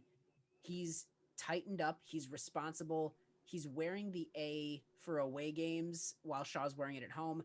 But being able to net those goals and be active in play, keeping the puck safe and away, to me, in a year where we've got a bunch of rookies making a lot of rookie mistakes and we're trying to keep play tight and do anything we can to salvage goals and save games, Connor Murphy's doing everything I could ever ask for right now as a defenseman and as a leader on this team. So I'm thrilled for him. I am shocked neither of you picked Anthony Mantha as one of your guys. Because my high-flying hawk is Anthony Mantha for really giving us a couple of goals. He got you guys some nice assists there, some nice apples. So a couple of weeks ago, we were talking about, the Wings and the Hawks are going to be racing for the bottom of the barrel and scoring on themselves. I mean, I don't know if Anthony Mantha's listening, but that was a joke. Yeah, I mean, I still think it's upset with you, but we still like you. I still think it's still going to be the case, though. We're going to be battling. It's still a race to the bottom. Yeah. Mm-hmm. All right, how about you guys over on the Wings side? Why don't you start us off, David? I mean, we were missing a lot of people, so there's not a lot of options to choose from. But I think this week I'm going to give it to El Capitan, Dylan Larkin. I think even when we were getting our butts handed to us, he was showing the leadership and the poise. I mean, he drove to the net and scored that Datsukian type goal to try to inspire something. We weren't going to come back and win. It was too late into the game, but he never stopped fighting for the goals no matter what. Game 2, he tried to shove it past Lanks. Right? Was it Lankin in the goal that game too? Yeah. Yep. Yeah. He tried to shove it past him and he almost did. I thought it was in. I was like, oh, did he do it? But no. But I would pick, D-Boss for me. I got to go with Tyler Bertuzzi. Yeah. That was my other choice. The greasy, the weird power play goal, or not power play, the weird overtime goal from Larkin bouncing off him was one of the goals. But in turn, how I mentioned, Anthony Mantha can go out and get it if he wants. Tyler Bertuzzi did go out and get it. He did everything right in a lot of the situations that I was really watching. He works every single game. And he gets goals because of it. And I mean, he's the definition of a workhorse in your top six. Oh, just yeah. One of the only bright spots for Detroit this past week for sure. Yeah. Wonderful smile too. Wonderful smile. He's a great player. One of the last games I saw, because I can't really see games because I'm not in Michigan, but I was visiting my friend in Minnesota. And I told you guys he scored a hat trick that game against Minnie. It was beautiful to watch him just get those goals. He will fight for it. And I love it. If I was going to have a runner-up this week, I would have to say Bobby Ryan. Bobby Ryan, again, one of those guys, he's working for it. it's not, constant, but it is, you watch him on the ice and you can tell this guy wants to be productive. He wants to do everything right. And he kind of does. He's the man with 2 first names. Yeah, I mean, and he's exactly what you want to see out there in this type of season for the Detroit Red Wings. He's doing everything, leading by example, and kind of letting his plays show it all for these young guys. Yep. We can look at the upcoming games for this week because obviously another week's going to be coming upon us this week. So we'll talk through the Hawks schedule first, and we'll talk through the Wings one. The Blackhawks schedule for this upcoming look is as follows. On the 26th and the 27th, they play against Nashville, and then on the 29th and the 31st, they play against the Columbus Blue Jackets. Honestly, I don't think that they beat either of these Nashville games. I think the Columbus ones are winnable. Nick has a point. I think you take the yeah. first one against Nashville because I think we're going to be riding this confidence. We're going to be riding this hot streak. I think we do lose the next game against Nashville, that back-to-back. I think that we then lose the first Columbus game, but I do think we pick up at least a point in the second Columbus game. Okay. I'm going to say it's tough. Man. I know Nashville's not that great this year. As of right now, they're off to a slow start. And I don't know. I'm going to say they're going to go like 1-3 maybe. I don't know. It's tough. Something to I know we kind of briefly mentioned it before, but we don't have DeBrincat or Adam Boqvist for this road trip. They're in COVID protocol, so that's 2 big losses. I know I kind of been hard on Boqvist, but he's still a big loss being an everyday guy in our lineup. And then DeBrincat, the way he's playing the series, kind of finding his groove to what he was 2 years ago. That's a big loss for, playing with Patrick Kane and Pius Suter and, what they had going. So big loss, and I think that's what makes it tough. If we get them back for Columbus, maybe we take one of those, but I think we get swept by Nashville. Maybe take one against Columbus. Before I make my points, Nick, I think your house is haunted. That's that definitely door slowly opened. You've Ghost got time. some dark sorcery, and you need a young priest and an old priest. You got to sacrifice a goat, something. Yeah, you guys are missing players just like we were against you. So I think Smashville takes the first 2. Like they take both those games from you. No offense, sorry. I think if you guys get either one of them back or both of them back, I think you take at least a win from one of these games. I think you win the second one. I think you guys fight back for the second one. So I think, unfortunately, maybe one of those losses against Nashville's overtime, but I think 3 losses and a win. Yeah, that's. I think we're on the same page there. Okay. Detroit has got an interesting schedule this week. They play against the Dallas Stars on the 26th and the 28th, and then they play against the Florida Panthers on the 30th and the 31st. I don't think we're winning either of these games against Dallas. I think they're just too deep right now. This in the finals last year, didn't really make any notable losses in the offseason, and Detroit's still depleted. Didn't they score their first in the first game 5 power play goals or something? It was ridiculous, whatever it was. I think they're gonna mollywop us. I thought I read somewhere that I know Sagan's out for now, but Jamie Benn might be out too. Is Jamie Benn out? I thought I read it the other night. I could be wrong. I could be just an idiot, but there was something Stars fans were freaking out because it's the first time they might not see either Tyler Sagan and Jamie Benn in a long ass time. But I mean, even if they're missing them, they still have guys like Heinz. They have Ben Bishop's still in goal for them, and they have Kudobin. They still have Pavelski. He's just such a workhorse. The Stars team isn't ridiculously depleted after a lot of teams get once a playoff or cup run happens. Florida, I think Detroit, if they clean things up, can actually steal a game. Mm-hmm. I don't think they're walking away with both wins, but I think this can be a 1-3 week. It depends on which Florida Panthers team comes to play. Yep. Is Ekblad driving defense? Is Yandel scoring goals and not being a defensive black hole? Is Barkov able to command play? I think that they've got good pieces and that they can turn it on any given night. Yep. But I think that is a beatable team. We took them to overtime with our sloppy team where we were at. I think it's not unrealistic for you guys to at least take those games to overtime. Yeah, I think we lose both to Dallas, mainly because I think we're still going to be missing a lot of those key players from That's the gonna COVID hurt protocol. But I'm hopeful we'll have them back by the time we hit Florida, and I think we could take one of those games from Florida, maybe take one to overtime as well. I'm going to go on a limb and say you guys go 2-2 this week. Okay. I think you guys steal one from Dallas and you play a cleaner game against Florida, and I think you win that one of them. Not like outright, meaning a blowout, but like a clean, nice victory. Okay. I still think Dallas is overrated. Until they win a cup that year, they're still overrated. Show me the hardware. But that's basically like the flashback and the flash forward for this week.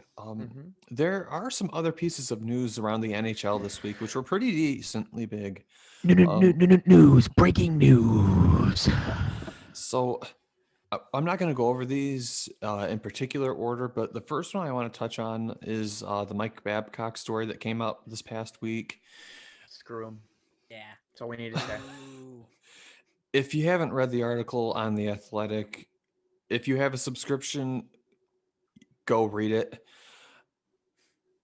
People have taken different things away from this article, some good, some bad. Mine were not good. I think it's a lot of deflection on his part, and it's not necessarily owning up to how he treated players. I think it's more of a, well, I feel bad that I made you feel bad, not I feel bad because I did something. Right. It feels very much like, how could you say that I made you feel? Really? You think that about me? It's like an apology I received from someone very, very close to me that stung me deeply. That said, "I'm sorry for how you think I made you feel." Yeah, that's exactly like what I was gonna say. Like, I'm sorry that you're sorry, or something along those lines. Like, I mean, that article just showed how big of a scumbag Mike Babcock really is. Like, he just has no remorse. Like, there were so many times that it went back to, well, I knew that I had put him in a bad situation, but, I could have probably done better. But, I thought for his sake, I stepped back. Or, well, to think that I would bully after all I've been, it's very protesting too much. It really rubbed me the wrong way. This redemption tour. Yeah. What is it with just Detroit getting a couple of shithole coaches, like first Babcock, then Matt Patricia? Just like reading the article about Matt Patricia this past year, just how jackass of a person he was. Like, can we just stop getting just terrible human beings? Well, I mean, while we're on, I mean, I don't want to. I mean, we're going to talk about the trade soon, but like, it was just. I thought it was kind of pure comedy that they had Mike Babcock talk about a trade between 3 players that were very unhappy in their spot because of their coaching staff. I'm like, oh man, the irony between that. This guy is the main guy covering this trade right now. So, yeah, I mean, Mike Babcock, you're an asshole. I'm sorry. I know you don't like to rail on people, Jordan, but I'll say it. He's not jerk. Not even a human being. He's just like, he's a jerk. Yeah, he's just he's just a mean-spirited person. And when you've got hockey players who are some of the like toughest people around saying like, this person legitimately bullied me and had a negative effect on my mental and emotional health. Like, these are the guys that are like, yeah, the coach kicked me in the back. I had to move my, I was going. That's huge. Yeah. I still believe it is too soon to be giving him a redemption tour. No. I mean, like, these guys literally shove each other into glass and wooden boards and cuss at each other between shifts. Right. And they punch each other, right in the face. But this guy makes people go, yeah, no, that's too far. Listen to that. You bully a guy with concussion and issues, like, screw off. And not even to go into further, like, he's so over, like, us four could have coached that Detroit Red Wings team to a Stanley Cup eventually. Well, Yeah. yeah, but I'm a Was tactical genius. Yeah, I mean, like, but like Babcock is so over. Like, and then you mentioned the gold medals, and give me a break, dude. Those Canadian teams were stacked. that Canadian team won with blindfolds. Yeah, he was just surrounded by generational talent after generational talent, and now he's getting this reunion tour because it all failed in Toronto, and it's just sickening. Like, this guy doesn't deserve it. Hold on, let's be honest. Everything fails in Toronto, Well, yeah, except but for the Raptors that 1 year. I'm glad to see he failed in Toronto.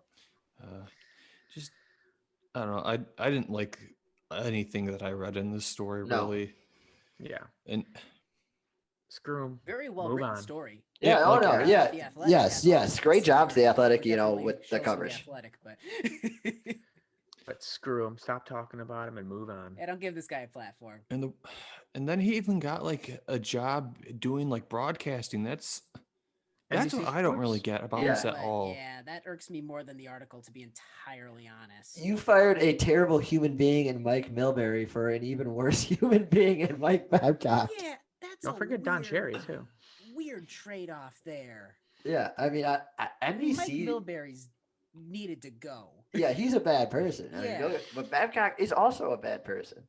And like, But a NBC new bad person. does NBC ever get a feel like NBC Sports? Does it ever get the feel of a room? Like, I'm I surprised mean, they they- didn't hire Ronick. yeah, they bring him back. They're like, oh yeah, hey, Ronick. Ooh, people are talking about this Mike Babcock guy. I think that's a good idea. Let's hire him. Like, Yeah, you got a fired buzz. Ronick and Milbury in the past year, and you brought on Mike Babcock. Like, what are you doing? No wonder they're closing NBC Sports Network. Yeah, They're right? going to USA. Is that what I saw? Hockey Peacock. hockey games are moving to USA Network. Yeah, And Peacock too, I think. And Peacock? Okay. I think so. I have Peacock for the Premier League, so I think if Nice. that's good, I'll be like, sweet. You know, I honestly wish the NHL would just move everything to strictly NHL TV or NHL Center Ice, and then we wouldn't have to deal with the stupid network restrictions I'd that we have see to right now. buy No, it. no. Yeah. Fox Sports Detroit. You can't get rid of, Mickey Redmond and all them. I will always push back on not being able to watch local games at the very least. That's being a Hawks fan where we couldn't, like, for most of my childhood. But I would like them all on one place, but I do think it should be something that, at least for your local team, that you can get. Maybe they move it to a package and you can get the local ones over an antenna or something like that. yeah. But you gotta have a way for people to catch the games. Mm-hmm. I don't like that move. I mean, I know I don't know if this is on your list, Jordan, but like, NBC is I know games are still going to be covered on like the regular NBC channel, Mm-hmm. but NBC Sports, I mean, would be just being a part of the NBC family. It's a very popular, channel. Like, it's a very popular streaming, whatever you want to go, streaming service or whatever. And that's a big hit for the NHL. Like, I mean, they've been on there for as long as I can remember now, and it's just that's weird. But like for me, it's kind of interesting because I mean, I live in Michigan. I can't get access to the Red Wings games unless I have Fox Sports Detroit or they happen to be on NBC. I don't have cable right now. Like, I have to resort to streaming in order to watch Red Wings games. And I would happily pay an extra $50 a year to NHL to be able to watch the Red Wings. I already pay for NHL TV right now. I think it's like 160 or something like that for the full league. Like, I would happily pay $200 a year to get the Red Wings as well. My concern, first off, don't let them hear you say that because Yeah. they will capitalize on that. Foolish guy. But They would.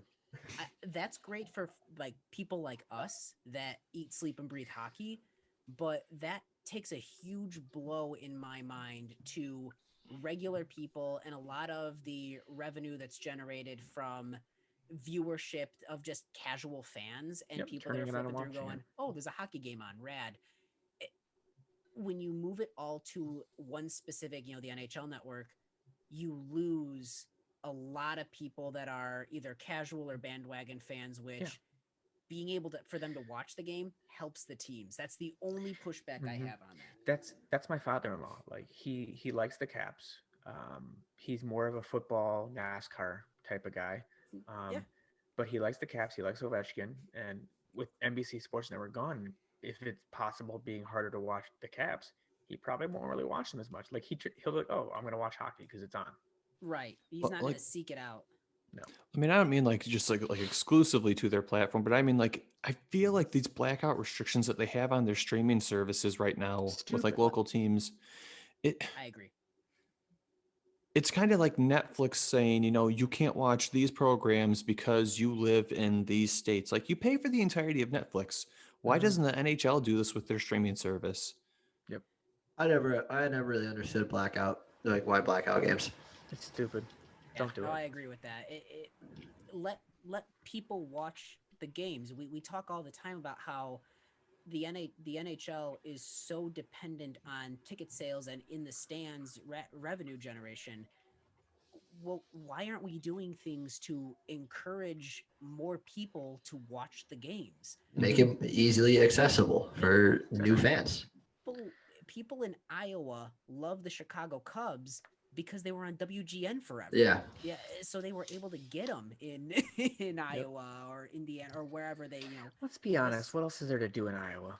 exactly. If they could get Blackhawks games on WGN whenever, no blackout, no blackout restrictions, no nothing, then I guarantee there would be more hockey fans. Yep. It just makes sense to me. And I don't know. NHL, hire us. Yeah. Marketing genius. Jewish. So. Jewish. David's Business. David's pointing to himself, guys, just to make sure we're not like, everyone's like, what the hell's going on? Wash my hands of that one. Jordan, there was a big trade that went down this week. You want to take us through that one? So Oh, this is it. I don't know which order to cover the part of this trade for. So I guess I'm kind of just gonna walk through the outline first, and then we'll Yeah. just sort of get into the minutia of it. If you want the TLDR version, the Winnipeg Jets and the Columbus Blue Jackets trade Patrick Laine for Pierre-Luc Dubois and gosh, why am I forgetting the other player's name? Laine and Roslovic went to Columbus for Dubois And a third. and a third. Yes. Okay. That's a big deal. So basically, Winnipeg picks up a top end center, and Columbus picks up a top end winger, And a third middle six center. and like a middle six center. Like it was, I think, pretty obvious. You know, Pierre-Luc Dubois basically took one of the Blue Jackets games off, like literally just coasting around the ice. That was a rough look. And I mean, I said Mantha was coasting. I mean, this is actual coasting. The play that just keeps getting circulated where he's going to the puck and he just I don't want this anymore. He just stopped. Yeah, his heart wasn't there. I mean, yeah, that was bad. That was a bad look from Dubois. And I'm a big PLD fan. I love that power forward style, like the way he plays the game when he's on. I'm a huge fan, and I'm always a big supporter of change of scenery trades, because Roslovic was a holdout in training camp and into the season, and they've been talking about trading Laine for Like 2 years. Yeah, it's been a reoccurring thing every year. He's one of the only like superstar rookies that signs 1-year deals because they just can't figure out how to get it done. So maybe this is going to be good for both of them.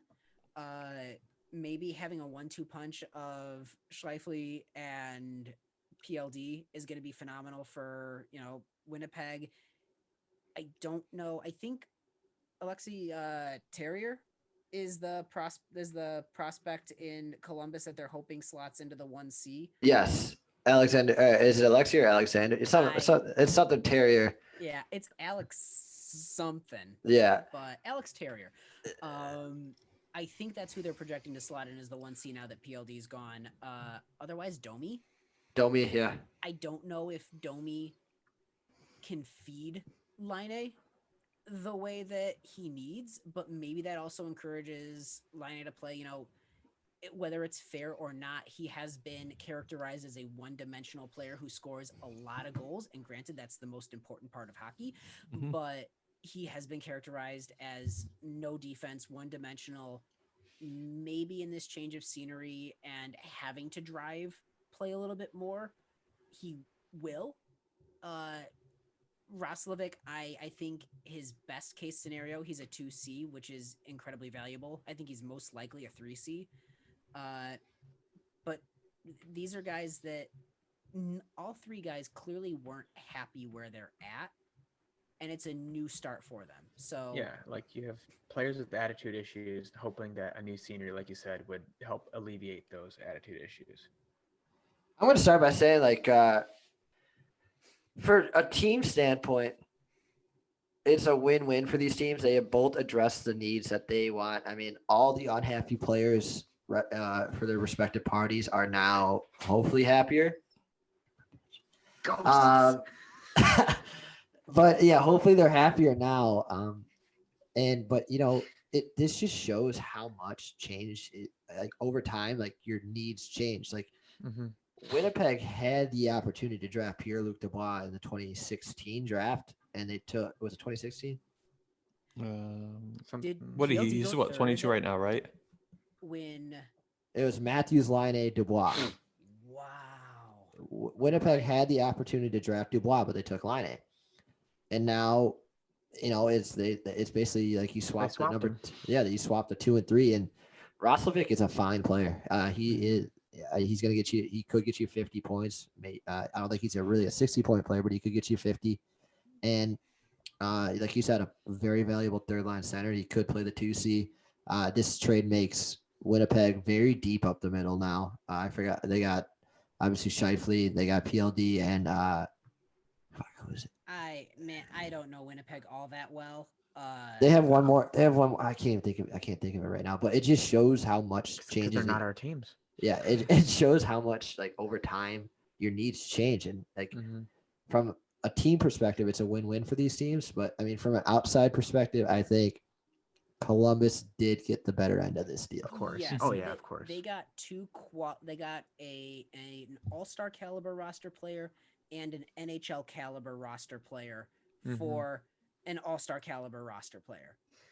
A third round pick doesn't matter. In the grand scheme, it's so hit or miss with third round picks at that point. Anything outside the first one, anything late first round and on is a crapshoot. So if you can turn that third round pick into a guaranteed third line center, you would always make that trade. Yeah. But I don't think that Winnipeg got completely fleeced. No. They still got a great player. He just, needs to be. This wasn't a Chiarelli trade. They got a very good player and they made a reasonable deal. Columbus just won the trade by sheer numbers. Yeah, just from a name standpoint and what you're getting, but again, addressing the needs, this is both the perfect fit for these two teams, and kind of nice to see a blockbuster trade go down really early, and it made it interesting. He knew a Dubois trade was happening, and he kind of forced his hand of making it happening soon the way he played on the ice. Of course. I mean, I'm trying to think of major trades that have happened recently. I think this might be the biggest trade since Subban for Weber. I could agree. I'm trying to push back on that, but I can't. No, I agree. With Taylor Hall, maybe. Yeah, but that didn't really have highlight like iconic players going the other way. Even the O'Reilly trade to St. Louis didn't really it was just have prospects and a couple role players. Yeah. So yeah, Jordan, I think you're right. Yeah, this is the biggest blockbuster trade since Subban Weber. I came down with that. For both sides. Yeah, I think you're right, Jordan. It's cool. It's cool to see. To bring that up, at the time, Nashville won that trade. Everyone was saying, "Oh my God, you got rid of an aging Shea Weber for PK Subban," which I'm still a Subban fan for all of his philanthropy and all the phenomenal things he does for the world. But it's evident that from on ice play, the Canadians won that trade. Oh yeah.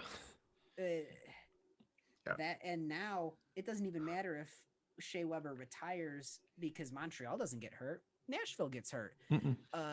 And Subban's off on New Jersey. It's essentially almost a ticking time bomb for Nashville. One would argue they completely lost that trade, even though originally they were the obvious winners. So I'm curious to see how this trade plays out in 3 years. And boy, and now you're mentioning like the time frame, and these guys they're just getting their career started essentially. These guys, Laine is still an RFA after this year. Yep. And PLD is he RFA as well? He's going to be RFA. Yeah, he'll be RFA. He signed a 2-year contract, but he'll still be RFA. And Roslovic's only 25. So like these are young players involved. Two young studs and Roslovic third line center. It's interesting. It's okay. Yzerman's going to trade for Laine in a couple years for Mantha, a bag of pucks, and Sergei Fedorov's signed Anna Kournikova poster. So we got that in the bag. But no, I think I like this trade a lot, just from both clubs' perspectives. Obviously, you're giving up a centerman for a winger. Positionally speaking, that's not a fair trade, but I think the assets sort of make it fair. Of course. But if they think that Terrier can take that place, and you've got Domi, and then you've got Roslovic, you've got centers. Yeah. If you can get what could arguably be, again, way too early predictions, but an Ovechkin-esque scorer, I don't think that that's unreasonable. I don't think that you've dealt, positionally. I think that that's still a position of strength. Yeah. I think I kind of mentioned it's going to be interesting to see Laine with Torts. Laine always got a dog down for his work ethic. So seeing that combo is going to be fun. But Jordan, I'll let you finish your thought. I know you were still kind of going. My kind of, I want to say like my intriguing part of this trade more than anything is just, you kind of mentioned it earlier, the coaching changes that both of them are going to adjust to.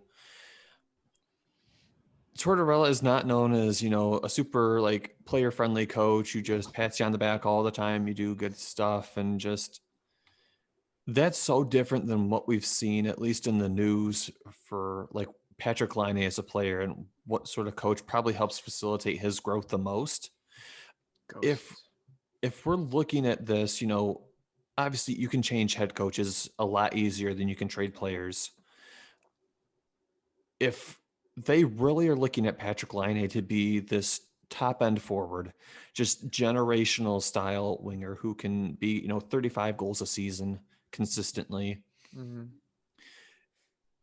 Given all of the roster turnover that Columbus has had recently, even with guys like Panarin and Bobrovsky, do you think that, with Laine coming in, if he doesn't gel with Torts pretty quickly, do you think that they might look at even maybe changing out the coach position? I don't think they make this trade unless they talk with Torts, and Torts is not on board to have this guy. Now, agreed. There's no reason to believe that Laine didn't just not groove with Winnipeg and felt a little bit on the outside. Maybe he didn't connect. Maybe he, didn't connect with Paul Maurice. There's no reason to believe that just because Torts is tough love, that might actually help Laine, because Paul Maurice is really not all that much of a tough love coach. Torts might actually be able to get more out of Laine. Agreed. I don't know. That's what I think. I think so. I think he might be a good motivating factor, really pushing him to strive to be better, highlighting his weaknesses and helping him improve upon them. So I think Torts could definitely get something out of him. Like you said, Torts I think he'd be a Hall of Fame coach. He's a great coach. And Columbus is lucky to have him. So I don't think they make that trade without, saying, hey, what do you think? He's not going to be left on the outside of this. So I think he had a big part of his decision. But neither of these teams are our teams. I think we've it's going to be interesting to see these career paths and their trajectories going forward with these guys. Mm-hmm. That's the thing. We're not going to know who, quote unquote, won this trade probably for another 3 or 4 years. Hell, Laine might not even be in Columbus next year, so who knows? Detroit? Oh my God, no. Or in Buffalo when they get Jack Eichel. But I mean, those are the two really big pieces of news that came out this week. I mean, just obviously the blockbuster trade that we don't see those often in the NHL, and the Mike Babcock story, just ever evolving. And welcome back, Scott Darling, to the Blackhawks organization too. Yeah. There you go. It's Scott exciting. Darling. He had Go quite with the Rockford. quite the weird career path from the ECHL to starting in the Stanley Cup playoffs with the Blackhawks to Carolina, then struggled to wherever he was, like a German league or some He kind was of overseas Swedish, for a while. to Florida on a PTO, and now he's in Rockford. So hopefully he's here to stay because we love Scott Darling. He's a hometown hero, and happy to have him back in the organization. Well, that's it. The people of Chicago love him. And you know what? At this point in his career, if he's able to hang out on Rockford and hold his own in Rockford, he will be beloved for that year that he won the cup with us and that just dream of a story. So always glad to have Darls back in the organization. All right. So before we get into that, I want to give a shout out. Sorry, David. There's one thing on my notes that I want to keep because me and you had this conversation before the show, David. Is you asked like, where do we keep getting these guys like Kubalik and Pia Suter? And I just want to give a shout out to the Blackhawks International Scouting because right now they are what is making this team run. I mean, you could like we said, Kubalik. You got a guy like Kurashev who's developing into something. Pia Suter is now becoming something we didn't expect. Kevin Lankinen, he's an undrafted free agent goalie who's now looking to be our number one for at least this season. And then you can even look as further back, and you could go with a guy like Dominic Cahoon. I mean, David Camp would be a solid fourth liner on a winning team. And then a guy, I mean, I know it's Russia, but Artemi Panarin, and then Nick Jalmerson. So I mean, like, you could go as far back. I mean, the Blackhawks international scouting's hit home runs after home runs, and it's promising to see because if we're able to keep finding guys like this, it could progress the rebuild a little bit quicker. So, that's something to keep an eye on, just because like we have these hidden gems that are just coming out of nowhere. It seems like. That's one thing that I think a lot of fans don't really think about all that often because, you don't see that side of the game very often, but scouting groups can literally make or break your rebuild window based on the players that they evaluate. I mean, you mentioned a lot of them that the Hawks have hit on. I mean, Detroit has done the same thing throughout the past 20 years. A lot of just gems late in the draft and a lot of decisions. And at the time, people are like, I don't really think that is the move to make, but they've panned out. I mean, Datsuk Zetterberg, 6th and 7th round picks. Nick Lidstrom, 3rd round pick. Tyler Bertuzzi was slated to not even be drafted, I don't think. Detroit takes him in the 2nd round. Even most notably, Moritz Seider at 6th overall when most teams had him going in like the 10 to 15 range somewhere. Yep.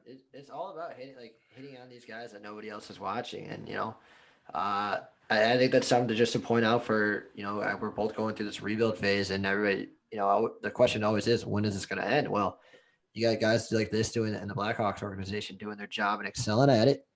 It could progress both of our teams because, like you said, Jordan, Detroit has done well, like over in Sweden or Russia or wherever else you want to, Finland. I mean, it's just interesting to point out to see like, wow, we got all these guys from like either late or undrafted or trades that nobody really even thought of. Like, it's crazy. This whole episode's been a lot of giving credit where credit is due, and I'll be the first to say, a lot of the articles that I've read, Stan Bowman is the one that they bring in. While it's the scouting that finds these guys and watches them and gets them there, Stan Bowman is the one that goes in and seals that deal. He's that final negotiator that goes in and is like, let's sit down, let's talk. The fact that we've been able to bring, our scouting and drafting is one thing, but being able to talk to a Panarin, Gustafsson, Cahoon, all the guys that obviously we've got now, Kubalik, Suter, he's able to go over there and really sell these guys and say, hey, we like this A, B, and C. We want you over here, and here's what we're going to do. Yep. He closes those deals very, very well. That is a strength that needs to be addressed. I mean, even last year, Robin Lehner for you guys, I mean, most players would have looked at Chicago's roster and said, I don't think I'm winning a cup with that roster probably, so I'm going to go elsewhere. But he convinced him to sign with Chicago. Yeah, you can, and I'm one of the hardest on some of his bad trades. Contracts are tricky, but as a negotiator in the sense of selling the organization and getting guys to close the deal, he's top notch. Yeah, I mean, there's part. I mean, as much as I kind of shit on him, like with not even just him, but the Blackhawks organization in general. Yeah, for sure. They've hit home runs in certain aspects. So yeah, it's all about giving credit where credit's due, and it's kind of in hindsight looking back at it, it's like, wow, we've hit big on all these international guys. So it's kind of cool to look at, and especially now with guys like Kershaw going. Sorry, David, I know you're getting to something, so I just want to give them a shout out just because it's fun watching these guys now. No worries. So on our post, I figured this would be a fun way to wrap the show. Last week we did a snake draft. This week we got a nice little message from our friend of the show, Holy Moly What a Goalie, who rickrolled us back in December. So he writes, "Ew, Chicago podcasters. I'm so sick of hockey already, and we're only 6 games in. Here's a fun question. Using only current members of the Red Wings for one team and current members of the Blackhawks for the other team, which team would do better in the Hunger Games?" And he goes on. "Personally, I think Anthony Mantha would saunter up to the cornucopia, grab a battle axe lackadaisically, and then Jonathan Taves, in full tactical gear, would hit him with a blow dart from some nearby bushes and kill him. Taves would then disappear, and all you would hear is a faint humming of Chelsea Dagger. Patrick Kane would sneakily and furtively dart up and grab a nail bat. Right as he turns around, however, Tyler Bertuzzi, covered only in a loincloth and a thick layer of mud, would leap out of a tree and impale Kane with a trident while screaming, 'Don't stop believing,' and with a single bound, while cackling, return to the trees above." Oh. Now, I'm just going to say it right now. I can't go into that much detail. Bertuzzi, Little Bert, partnered up with Moritz Seider, with what we've been seeing of Moritz Seider in those Twitter videos. Moritz Seider hungry. He's going to eat you alive. They will rip you to shreds, just the two of them. So do you want to do because there was alliances formed in that movie and book. Do you want to do alliances of 3 or 4 with this? I already know what my answer is. Yeah, I got mostly some guys. This doesn't even need to be detailed. Like I just said, Moritz Seider and Tyler Bertuzzi are just going to just run rampant. I have an immediate image that comes into my head. I know who you're going. There is a father-son duo, a God of War style Robo Seabrook coming out of the bushes in full jest, pelts and his wild beard, ready to strike hard and strike fast. And you've got his son Kirby Doc, who comes out of there. He's from Western Canada. He knows how to hunt. He knows how to, get around in the wilderness. The two of them together, I imagine that, Seabrook picking up a giant log and just crushing someone as Doc zip around and shanks another one in the back or something like that.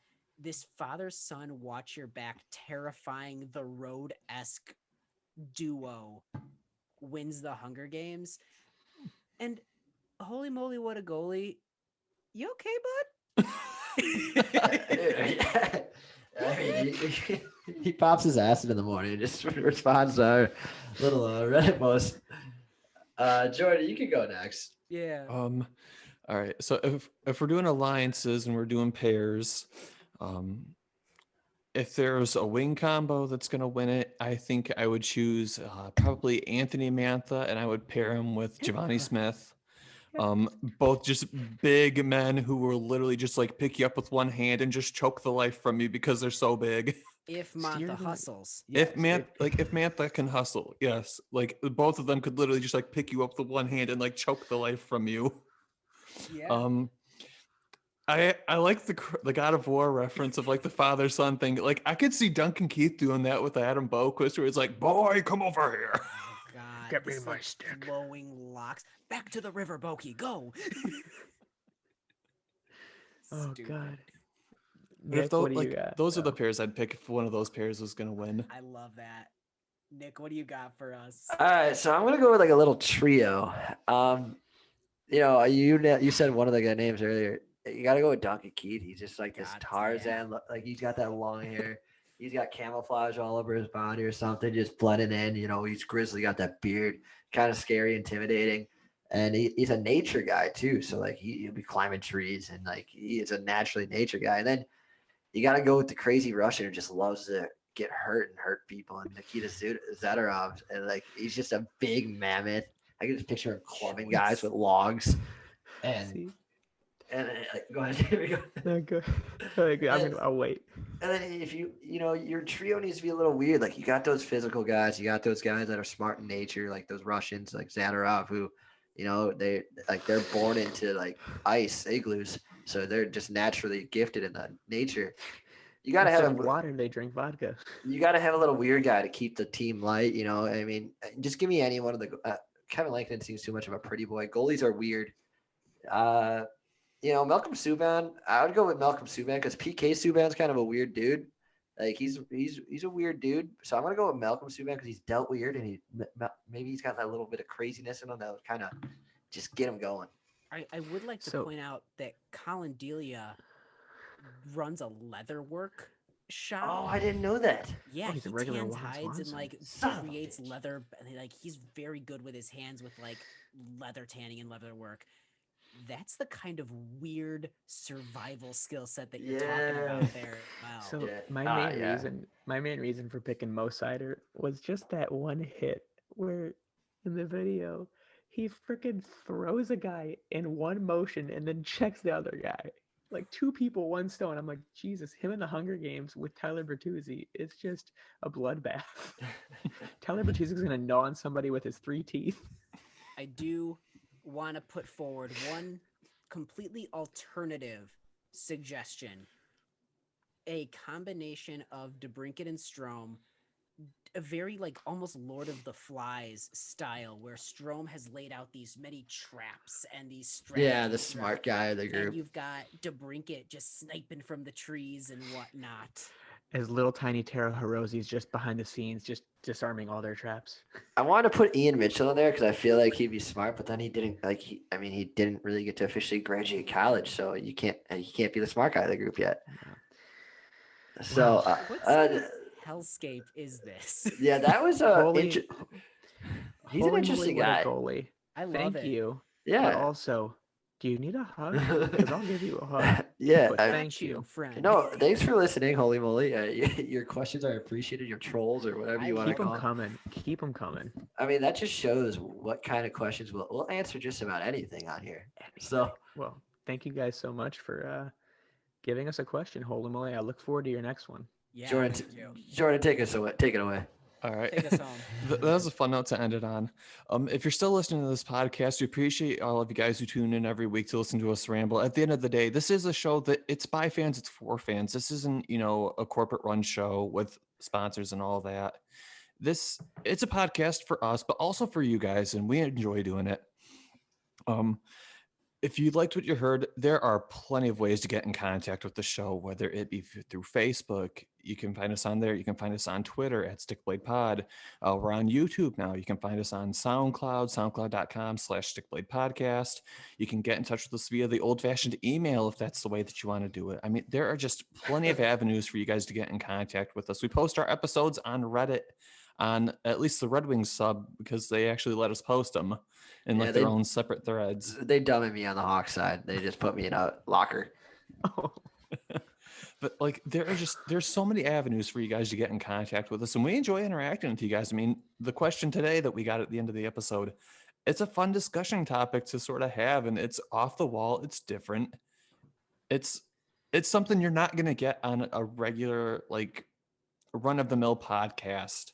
Professional. So if you have just any sort of questions, hockey related or not, feel free to send them to us. So not even just questions, discussion topics, suggestions for the show, feedback, all that stuff. We enjoy engaging with you guys because we want to make this show better. We want to make it better for you guys. It's the end goal here is to make an awesome show for you guys. So feel free to get a hold of us.